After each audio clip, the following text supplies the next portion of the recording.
अस्सलाम वालेकुम दोस्तों, इससे पहले मैंने एक वीडियो बनाई थी कि कैथेटर को किस तरह लगाया जाता है या कैथेटर को किस तरह फास्ट किया जाता है।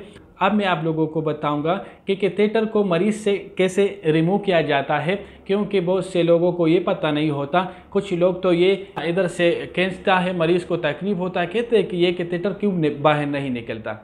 आज मैं आप लोगों को उसका तरीका बताऊंगा कि किस तरह कैथेटर को बाहर निकाल देते हैं। लेकिन उससे पहले अगर आप हमारे चैनल पर नए हैं तो सब्सक्राइब करें, लाइक करें और मेरे हौसला अफजाई के लिए एक कमेंट ज़रूर करें।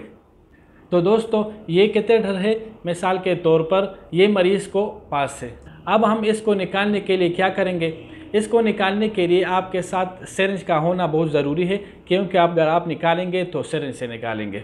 अब आप देखिए, इसके जो एक सिरे में यूरिन बैग है जिसमें यूरिन जमा हो जाते हैं, और दूसरे सिरे को आप देखिए इस तरह कैनोले के टाइप की तरह एक कैप बना होता है, आपको नज़र आ रहा है ये वाला।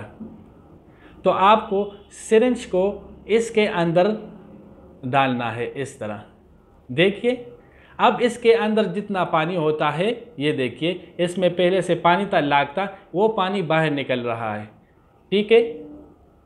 ये खुद भी निकल रहा है।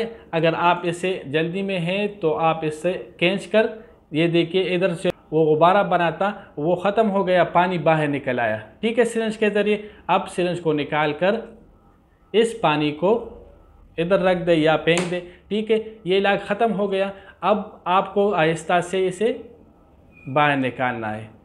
पहले ये नहीं निकलता था क्योंकि इधर पानी का लाग था, अब ये आसानी से निकल गया क्योंकि इससे हमने पानी निकाले। तो ये बहुत सिंपल और आसान सा तरीका है।